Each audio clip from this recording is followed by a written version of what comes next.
اللهم افتح علينا حكمتك وانشر علينا رحمتك يا ذا الجلال والإكرام.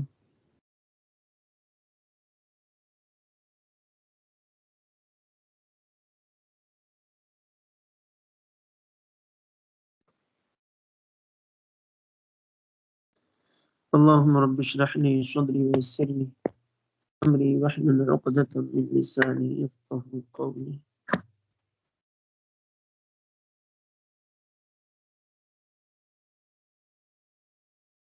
دیکھیے کتاب دکھ رہی ہے اسکرین پہ؟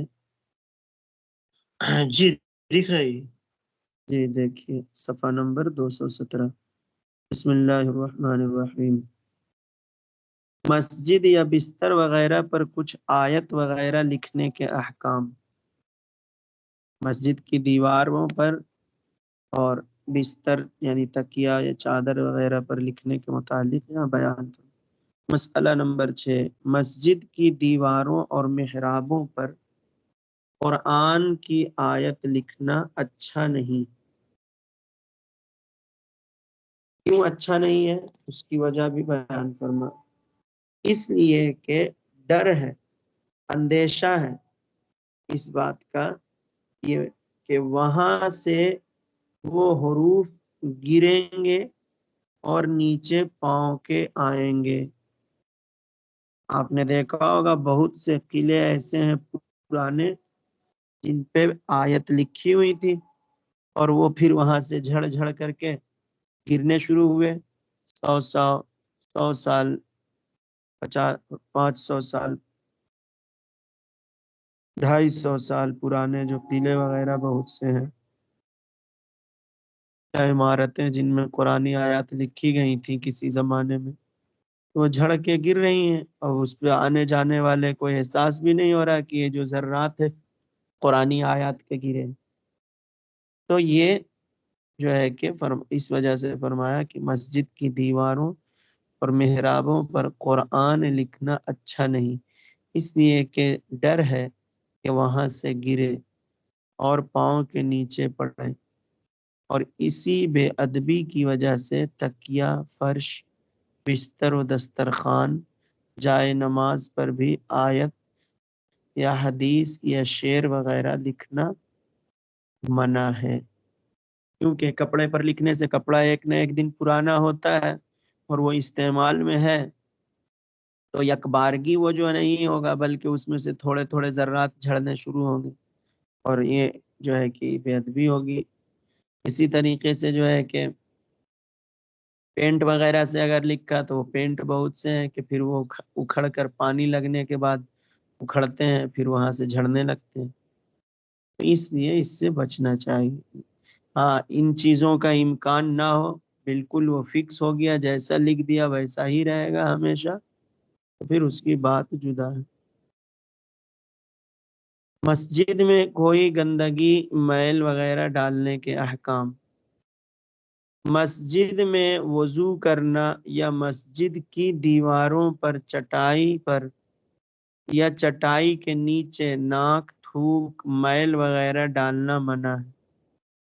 گرمی کے دنوں میں بہت سے لوگ مسجد میں نماز پڑھ رہے ہیں، اب ہاتھ پھیرا گردن پہ میل آ گیا، اب دیکھا کہ میل آ گیا، اب کیا اٹھ کر باہر جائیں، وہیں چٹائی کو اٹھا کر کے نیچے جھاڑ دیا، میل ڈال دیا. یا یہ کہ ناک میں انگلی کی اور کچھ اس میں لگ گیا ناک کا میل، تو اب یہ سوچا کہ اب کیا اٹھ کر باہر جاؤں، وہیں پوچھ دیا دھیرے سے، کوئی دیکھ تھوڑی نہ رہا. تو اس طریقے کی یہ سب حرکت بری ہے، اس لیے کہ مسجد کے فرش کو ان چیزوں سے پاک رکھنے کا حکم ہے اور ان سے منع کیا گیا ہے. کہ مسجد میں وضو کرنے سے مراد یہ خاص وہ حصہ جو مسجد کے ایریے میں نماز کے لیے مخصوص ہے. ایسا کب کرتے ہیں؟ جیسے کہ دھوپ بہت تیز پڑ رہی ہو یا ٹھنڈی بہت زیادہ ہو تو پانی، یا بارش ہو رہی ہو، ہوا بہت سرد چل رہی ہو، تو پانی لے کر کے اندر کے حصے میں بیٹھ گئے اس کے برآمدے میں یا دالان میں کہ اتنی بڑی مسجد ہے، ادھر تو کوئی نماز پڑھتے نہیں ہے، ابھی تو نمازی 2 ہی صف میں ہو جائیں گے، اور اندر کے حصے میں بیٹھ کر وضو کرنے لگا، تو یہ سب جو ہے کہ مکروہ ہے، ان سے منع کیا گیا ہے۔ اس سے مراد یہ نہیں کہ مسجد کے وضو خانے میں بھی وضو نہ کرے، ہاں یہ دھیان میں رکھیے۔ مسجد میں وضو کرنا یعنی خاص ان جگہوں میں جہاں پہ نماز کے لیے جگہ مخصوص کر دی گئی ہے کہ یہاں سے یہاں تک نمازی نماز پڑھیں گے، اس میں استنجا وضو نہیں کرنا ان جگہوں۔ ہاں باقی جو دروازے کے باہر کی جگہ ہے جہاں سے لوگ گزرتے ہیں، یا چپل رکھنے کی جگہ ہے، استنجا خانہ، وضو خانہ، یہ سب خارج مسجد ہے۔ تو مسجد میں وضو کرنا یا مسجد کی دیواروں پر یا چٹائی پر یا چٹائی کے نیچے ناک، تھوک، میل وغیرہ ڈالنا، کیا ہونا چاہیے؟ ناک کے میل، چٹائی کے نیچے ناک کے میل یا جسم کے میل یا تھوک وغیرہ ڈالنا، کیونکہ صرف ناک ہونے کا تو کوئی مطلب نہیں ہے کہ چٹائی کے نیچے ناک ڈالنا منع ہے۔ چٹائی کے نیچے ناک سے نکلنے والے میل یا تھوک یا جسم کے میل وغیرہ کوئی بھی ایسی چیز جو قابل نفرت ہے اس کو ڈالنا منع ہے۔ اگر ناک سنکنے یا تھوکنے کی ضرورت ہی پڑ جائے تو کپڑے میں لے لے اور کپڑے میں لے کر کے اسے جو ہے کہ جا کے باہر پھینکا ہے یا ڈال دے۔ مسئلہ نمبر 7، اور یہ ان کے لیے ہے جن کو اٹھنے میں دشواری ہو، اور جس کو اٹھنے میں دشواری نہیں ہے تو وہ تو جائے باہر ہی صاف اٹھ کر کے آئے سب۔ اگر نماز کی حالت میں ناک بہ رہی ہے، سردی ہے، تو کیا کرے؟ تو اس صورت میں ہے کہ اپنے کپڑے میں لے لے، ناک سے جو پانی گر رہا ہے اپنی آستین یا دامن میں اس پانی کو گرنے سے پہلے جذب کر لے، مسجد کے فرش یا چٹائی پر نہ گرنے دے۔ مسئلہ نمبر 7، مسجد میں نجاست لے کر جانا منع ہے۔ گندگی یا گندی چیز لے کر مسجد میں جانا منع ہے، اگرچہ وہ نجاست مسجد میں نہ لگے۔ اسی طرح جس کے بدن پر نجاست لگی ہو اس کو بھی مسجد میں جانا منع ہے۔ اس کو یوں بھی سمجھ سکتے ہیں آپ ایک مثال سے، مثلاً کوئی لیبارٹری میں کام کرتا ہے، ٹیسٹنگ والے جو لیبارٹری ہیں جہاں پیشاب، خون وغیرہ کی جانچ کی جاتی ہے، اور وہ کسی کا لے کر آ رہا تھا کہ راستے میں نماز کا وقت ہو گیا، تو اب اگر اسے نماز پڑھنا ہے تو مسجد کے حصے میں وہ سب چیزیں لے کر کے نہیں جائے جو پیشاب وغیرہ یا خون وغیرہ اس کے پاس سیمپل کے طور پر، بلکہ ان چیزوں کو باہر ہی کے حصے میں رکھ دے جہاں چپل جوتے رکھے جاتے ہیں۔ یا کوئی خود آدمی اپنا پیشاب یا خون ٹیسٹ کے لیے لے کر جا رہا تھا اور راستے میں نماز کا وقت ہو گیا، سوچا نماز بھی پڑھ لیں اس کے بعد جائیں گے، تو اب وہ چیز اپنے جسم میں، بدن میں، پاکٹ میں لے کر نہ پڑھے، بلکہ نہ مسجد کے اندر جائے، بلکہ اسے باہر ہی اپنے سے جدا کر کے رکھ دے کہیں، پھر بعد میں آ کر لے۔ تو یہ فرمایا کہ مسجد میں نجاست لے کر جانا منع ہے، اگر وہ نجاست مسجد میں نہ لگے، اگرچہ وہ نجاست مسجد میں نہ لگے۔ اسی طرح جس کے بدن پر نجاست لگی ہو اس کو بھی مسجد میں جانا منع ہے۔ کپڑے میں کہیں بھی اگر نجاست لگی ہے یا جسم پر، تو جب تک ان گندگی کو اپنے جسم سے دور نہ کر لے، یعنی کپڑے ہوں تو دوسرے کپڑے، پاک صاف کپڑے ہوں تو اسے پہن لے، اسے چینج کر لے، تبدیل کر لے، اور اگر کپڑے نہ ہوں وہی ہے تو اس کو دھو لے کے بعد جائے۔ مسجد میں ناپاک گارا لگانا منع ہے۔ گارا کسے کہتے ہیں؟ دیواروں کو جوڑنے کے لیے دو اینٹوں، دو پتھروں کے درمیان مسالے ڈالے جاتے ہیں۔ پہلے جو ہے کہ مٹی کی بھی دیواریں بنائی جاتی تھی، صرف مٹی کی، جو بھی چیز جسے سان کر کے بنایا جاتا ہے، خمیر کر کے، جیسے آج عام طور سے سیمنٹ، ریت اور پتھر کے ٹکڑے جو چھوٹے چھوٹے ہوتے ہیں جسے گٹی کہتے ہیں، گٹی، کہیں بجری اور باریک ہے تو چھری وغیرہ، تو یہ جو مکس کر کے بناتے ہیں اسی کو گارا کہتے ہیں۔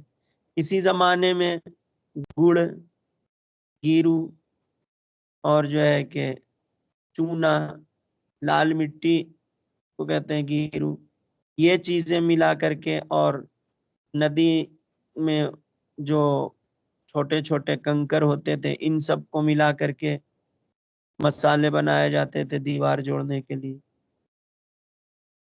اسی زمانے میں صرف مٹی اور اس میں بھوسے وغیرہ ملا کر کے مٹی کی دیواریں اٹھائی جاتی تھی، تو اسی کو گارا کہتے ہیں۔ تو ناپاک گارا مسجد میں لگانا منع ہے، یا ناپاک تیل مسجد میں جلانا منع ہے۔ آج تو ہمارے زمانے میں تیل کی بہت کم ہی ضرورت مسجد میں پڑتی ہے، شاید و باید کہیں دیہات کے علاقے میں ہو وہاں چراغ وغیرہ لالٹین یا لیمپ جلانا پڑتا ہو، ورنہ تو اب قریب قریب سب جگہ الحمدللہ یہی لائٹ الیکٹرانک چیزیں جل رہی ہیں، چاہے وہ ایمرجنسی لائٹ ہو بیٹری کے ذریعے، چاہے سولر ہو سے سورج کے ذریعے چارج کیا جاتا ہو اسے، یا پھر الیکٹرک کے ذریعے، یا کہیں تو لائٹ ہی ہے 24 گھنٹے کٹتی ہی نہیں ہے۔ تو یہ مسائل بھی اس لیے ذکر کیے جاتے ہیں، پہلے ان چیزوں کی ضرورت پڑتی تھی، اب بھی اگر ضرورت پڑے گی تو لوگوں کو یہ مسئلہ معلوم ہونا چاہیے۔ تو ناپاک تیل مسجد میں جلانا منع ہے، اور نجس گارا مسجد میں لگانا منع۔ اب یہ ذہن میں آیا کہ نجس گارا کیسے؟ وہ ایسے ہو سکتا ہے کہ مٹی جہاں سے لی گئی وہ جگہ ناپاک تھی تو وہاں کی وہ مٹی ہی نہ لی جائے۔ اسی طریقے سے وہ پانی جو اس میں ملایا وہ ناپاک تھا، پانی کی قلت کی وجہ سے اسی کو ملا دیا کہ یہی پانی ڈال کے گارا بناؤ، یہ غلط کیا، بلکہ پانی دوسری جگہ سے لانا چاہیے جہاں سے صاف ہو۔ یہ ساری باتیں بیان۔ اسی طرح تیل اگر ناپاک ہو گیا تو مسجد کے جو ہے کہ چراغ وغیرہ میں اس تیل کو نہ ڈالیں۔ مسجد میں وضو کب کر سکتا ہے؟ مسئلہ نمبر 9، مسجد میں کوئی جگہ وضو کے لیے شروع ہی سے مسجد بنوانے والے نے قبل تمام مسجدیت بنا لی ہے جس میں نماز نہیں ہوتی تو وہاں وضو کر سکتا ہے۔ یوں ہی تشت وغیرہ کسی برتن میں وضو کر سکتا ہے، بشرطے کہ پوری احتیاط سے ہو، اتنی احتیاط کہ کوئی چھینٹ بھی مسجد میں نہ پڑے۔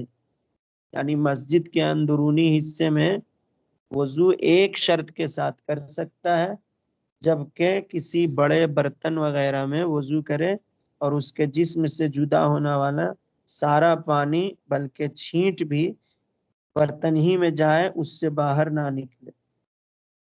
جیسا کہ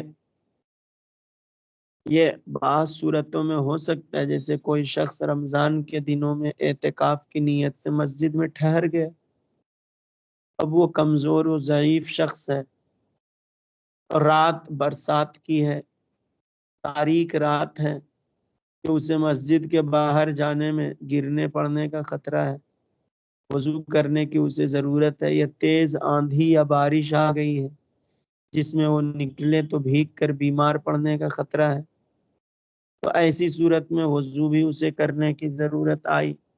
وہ کچھ عبادت کرنا چاہتا ہے جس میں وضو کی ضرورت ہے، تو اب وہ کیا کرے؟ تو اس کے لیے اگر ایسی صورت بنتی ہے تو وضو کرنے۔ ایسا ایک واقعہ اعلیٰ حضرت امام اہل سنت کا ملتا ہے کہ آپ مسجد میں معتکف ہیں، رمضان المبارک کا مہینہ ہے، سردی کا موسم ہے، اور رات کو بارش ہونے لگی اور آپ کو وضو بھی کرنا تھا، اور مسجد کے باہر نکلتے تو بھیگ جاتے، تو آپ نے جو ہے کہ آپ کے پاس ایک لحاف تھا، لحاف رضائی، گرمی حاصل کرنے کے لیے جو روئی وغیرہ کے بنائے جاتے ہیں بستر، وہ اسی کو رضائی کہتے ہیں، لحاف کہتے ہیں۔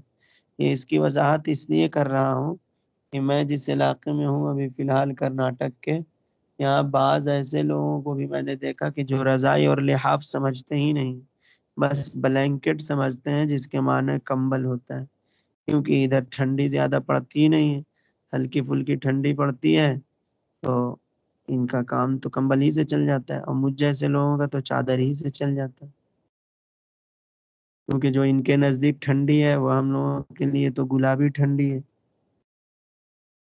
ساؤتھ میں ٹھنڈی بہت کم پڑتی ہے نارتھ کی بنسبت، جو نارتھ میں رہ چکا ہو اس کو ساؤتھ کی ٹھنڈی سے کیا خطرہ۔ خیر کے تو لحاف پر، لحاف کو آپ نے سامنے بچھا لیا، ڈبل 2 تا 3 تا کر کے، یعنی خوب اچھی طرح موٹا کر کے، اور اسی پر آپ نے وضو کے اپنے سارے پانی گرائے، اسی پر بیٹھ کر وضو کیا، اس طرح وضو کیا کہ پانی کا قطرہ نیچے فرش مسجد تک نہ پہنچ سکے، سارا پانی لحاف میں ہی جذب ہو کر رہ گیا، اور آپ نے رات کو عبادت کی، پوری رات ایسے ہی گزار دی، نہ لحاف اوڑھے نہ بستر سے آپ کا جسم لگا، لحاف اوڑھے بغیر ہی ٹھنڈی کی رات گزار دی اللہ کی یاد اور ذکر میں۔ تو یہ ہے اعلیٰ حضرت اور آپ کا یہ تقوی و پرہیزگاری۔ صرف یوں ہی زبانی اعلیٰ حضرت کہنے سے کیا فائدہ، ان کے طریقے کو اپنائیں۔ اعلیٰ حضرت تو وہ ہیں کہ ٹھنڈی کے موسم میں ٹھنڈے پانی سے مسجد کے اندر معتکف رہتے ہوئے بارش آ گئی تو رات میں لحاف اوڑھنا، لحاف کو بھگانا گوارا ہے، لیکن اپنی نفلی عبادت بھی جو ہے اسے ترک کرنا گوارا نہیں۔ اور ہم ہیں کہ اعلیٰ حضرت کا نام لیتے ہیں اور فرض کے لیے بھی اٹھ کر کے وضو نہیں کرتے ہیں کہ ٹھنڈی بہت ہے ہم نہیں اٹھیں گے، جبکہ گرم پانی کرنے کا بھی انتظام ہے، سب کچھ ہے، مسجد نہیں جاتے ہیں، گاڑی ہے، سب کچھ ہے، 5 منٹ میں مسجد جا سکتے ہیں اپنے گھر سے، ویسے تو ساری جگہوں پہ جاتے ہیں تو ہیں، اس وقت بھی تو ٹھنڈی رہتی ہے، لیکن مسجد ہی جانے کے وقت گاڑی کو استعمال نہیں کریں گے، گرم پانی کا استعمال نہیں کریں گے، ٹھنڈی کا بہانہ بنائیں گے، تو یہ کتنی بڑی نادانی و غفلت ہے۔ اللہ تعالی ہمیں یہ سمجھنے اور نماز کی قدر کرنے، اس کی پابندی کرنے کی توفیق دے۔ ایک مسئلہ اور دیکھیے،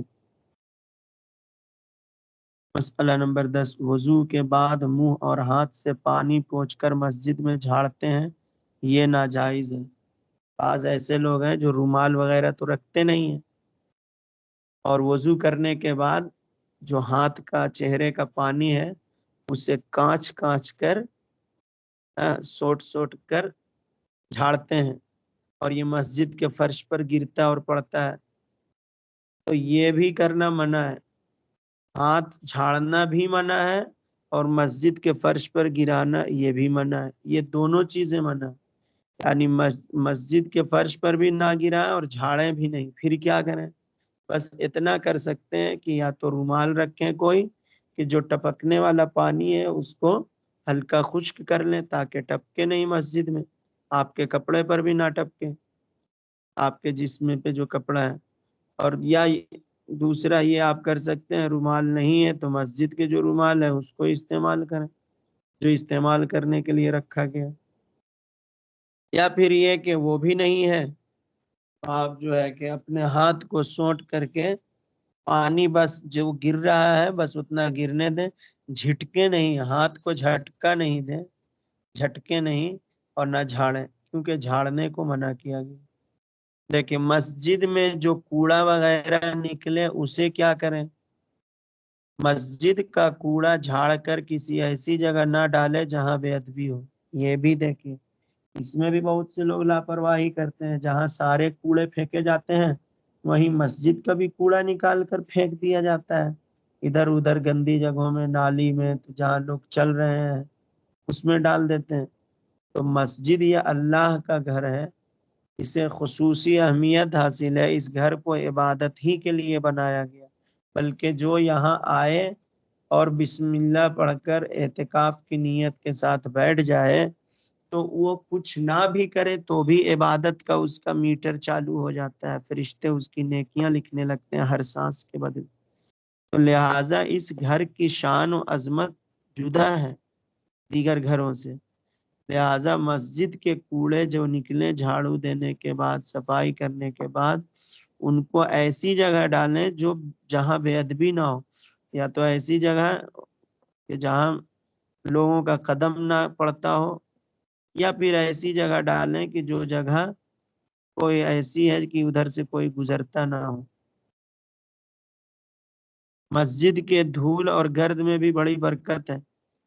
بعض روایتوں میں یہ بھی ہے کہ جس بزرگوں نے فرمایا کہ جس کے گھر میں بے برکتی ہو جائے یا دکان میں، تو اسے چاہیے کہ مسجد کی دھول اور گرد کو لے کر کے اپنے مکان کے کونے میں ڈال دے، تو انشاءاللہ اس کے دھول اور برکت سے جو ہے کہ اپنے گھر کے یا مکان کے کونے میں اس کو ادب سے رکھے، تو اس کو جو ہے کہ اس کی برکت سے گھر میں برکتیں بحال ہو جائیں۔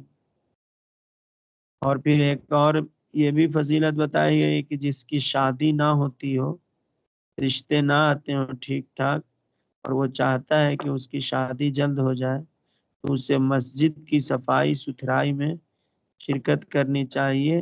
انشاءاللہ بہت جلد اس کی اچھی کسی سے اچھے گھرانے میں کسی اچھی اسلامی خاتون سے شادی ہو جائے گی۔ تجربہ کاروں نے اس سے بیان کیا۔ اب مسئلہ نمبر 11 سے کل پڑھیں گے انشاءاللہ۔ آج اتنا ہی۔ السلام علیکم ورحمۃ اللہ تعالی وبرکاتہ۔ وعلیکم السلام ورحمۃ اللہ وبرکاتہ۔